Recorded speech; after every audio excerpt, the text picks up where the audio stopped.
Opisyal nang binuksan ang Bahay Pag-asa Reformation Center para sa kasalukuyang 649 na bilang ng mga voluntaryong sumuko na drug personality sa bayan ng Santa Rosa, Nueva Ecija.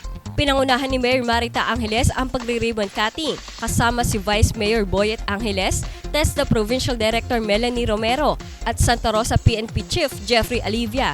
Ayon kay Police Senior Inspector Jeffrey Alivia, mahigit 1 buwan ang gagawing rehabilitasyon sa mga surrendery, kasabay ng pagtuturo ng mga social workers, psychology doctors, libreng pag-aaral mula sa TESDA at iba pang sangay na pamahalaan upang tuluyan na talikuran ng mga drug personalities ang masamang bisyo. Meron po tayong program of instruction, ang nakapaloob po doon, yun nga po, training ng TESDA, meron po tayong moral recovery, physical activity, which is yung meron silang may mga Zumba, tapos meron din po tayong cleanliness, maglilinis po sila sa designated area. So nakapaloob po yun sa program of instruction. Dagdag pa ni Alivia, sa dami ng mga bilang ng sumuko ay hindi kakayanin na i-accommodate na sabay-sabay ang mga surrenderies, kaya't hahatiin nila ito hanggang matapos ang reformation program. Yung naunang batch pa lang po ito, yung hindi po nakasama sa first batch, waiting po yung iba. So after po ng graduation ng first batch, ang second batch naman po ipapasok.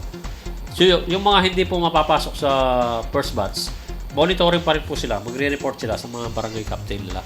Meron po silang schedule ng reporting, umaga, hapon, sa barangay captain po sila magre-report. So yung mga unang nirekomenda ng mga kapitan, sila po yung mag-undergo ng TESDA training.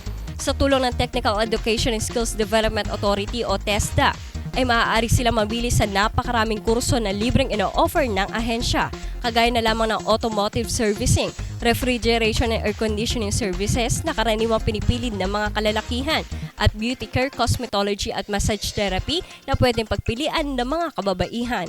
Sa pahayag ni TESDA Provincial Director Melanie Romero, nasa 12-point agenda nila ngayon ang pagtulong sa mga surrenderies upang mabigyan ng bagong buhay at pag-asa ang mga sumukong drug personalities. Aniya, sasalain din nila kung sino ang mga unang mabibigyan ng scholarship program ng TESDA. Alam naman natin na kapag nag-training ka, dapat buo na yung isip mo, buo na yung loob mo na talagang gusto mag-training. Kung hindi, masasayang din ang ating mga training programs. As much as you wanted to help them, baka mamaya hindi pa panahon, di ba?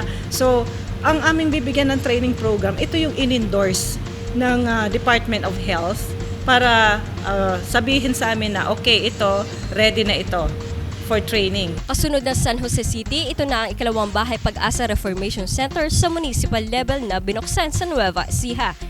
Inaasahan naman na sunod-sunod na din ang pagtatayo ng Bahay Pag-asa sa iba pang mga lugar sa probinsya.